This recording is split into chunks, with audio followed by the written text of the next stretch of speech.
of not so happy in this area of your body. It can travel down the back of the leg. It can be isolated into the hip. But when that pain is overriding your day in and day out type of functioning, you want it to be a distant memory. So, two things to help this happen. I love melt products. This is a melt ball. I would start with a foot treatment series with your grounding reflexes that are in your feet. 28,000 times a day, your nervous system is trying to figure out your pelvic floor and your hips. And if it doesn't understand where your center of gravity is, nothing else matters. So to get that reception from your feet is really a good number one go-to. So with my hands relaxed at my sides, I'm closing my eyes and just tuning into my feet, tuning into my footprints. And then on my exhale, maybe even lifting up my toes. And on the exhale, dropping my toes. So as I inhale and lift up my toes, exhale, drop my toes. Notice if I'm steady like a rock, or do I have this instability in my body that I feel like a flag waving in the wind. So I want to treat my feet. I want to start at the eye of my foot and put a nice, gentle, soft touch into the eye of my foot, and then really shear by compressing and moving joint space. And I would do this anywhere that is tender in the area. I like to go into the ball mounds of the foot itself, even into the small bones in front of the heel. Position point press into any areas that seem to be sparking up. And then I would start to travel in one continuous path from the distal bones of my toes to those small bones in front of the heel, maybe on the heel itself, and then keep a nice, light, gentle scribble action with the ball on the bottom of my foot. Come back to the center, take a focused breath, and then on the exhale, I'm coming off the ball. And then notice your feet again here. Reassess, and maybe you feel a little bit more quiet in the foot, that you just created that sense of happy.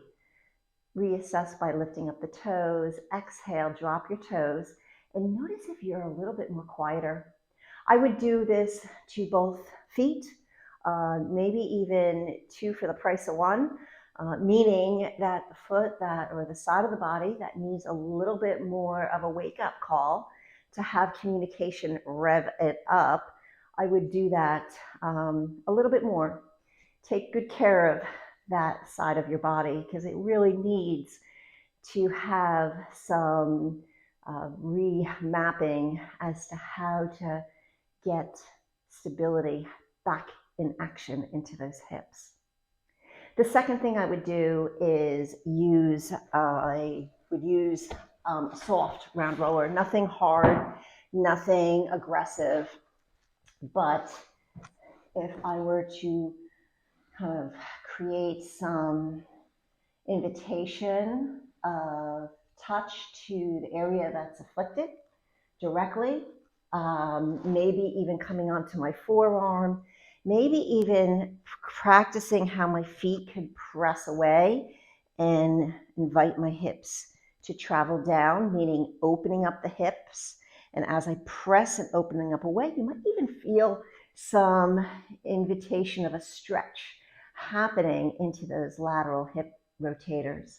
I'd swirl around. Any time that I have a little bit of tenderness, I'm lingering a little longer on that area. As I breathe, as I open and close the knee, this is an open clam position and closing clam position, and keeping those hips down. Another thing I would try to get fluid exchange from my hip all the way to my foot is hamstring shearing. So as I rest on the back of my thigh,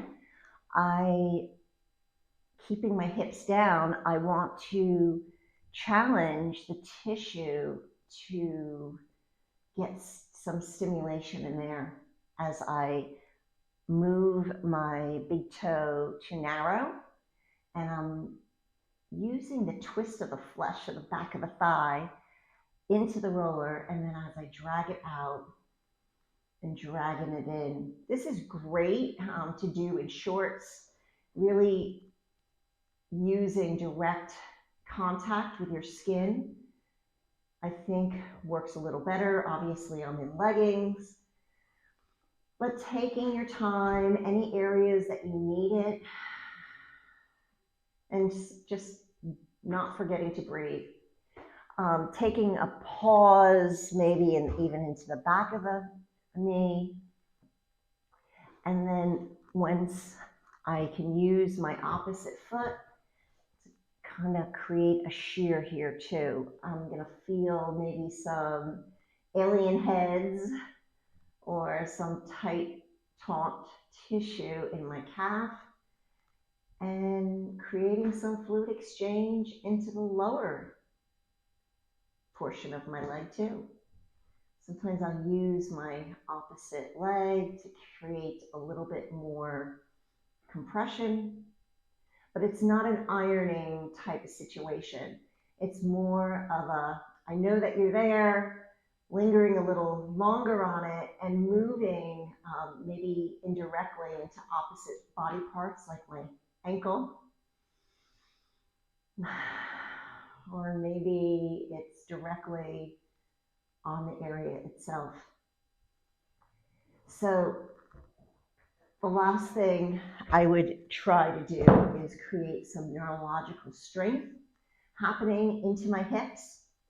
If I were to again assess my feet, and if I were to press the heels energetically away, create a little heavier action into my feet, notice if there is a desire of rolling outward, and that's not what we want. We really want to sense the big toe mounds as I press equally away, and the hips are traveling southbound, meaning that I am in anterior tilt with a nice, supple, happy lumbar backspace.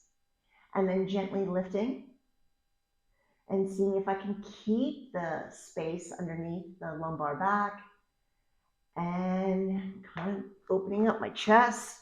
Don't want to slouch into the shoulders. And the magic is the hold. As I'm holding and pressing away, I'm really glorifying the strength that I can create into my lumbar back space body while pressing my feet energetically away. Maybe I'm feeling one foot heavier from one side versus the other. So I'm tapping in more into my right side, but maybe even hovering the opposite leg to lift in a single leg mini bridge.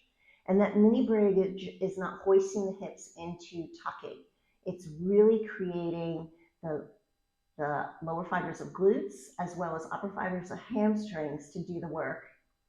And then as I come back down, see if I can really be equal and level into my feet.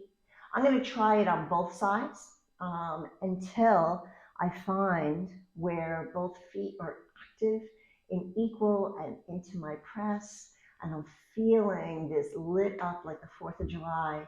If I were to extend my legs out, I have a little bit more evenness. Hopefully you feel the hips themselves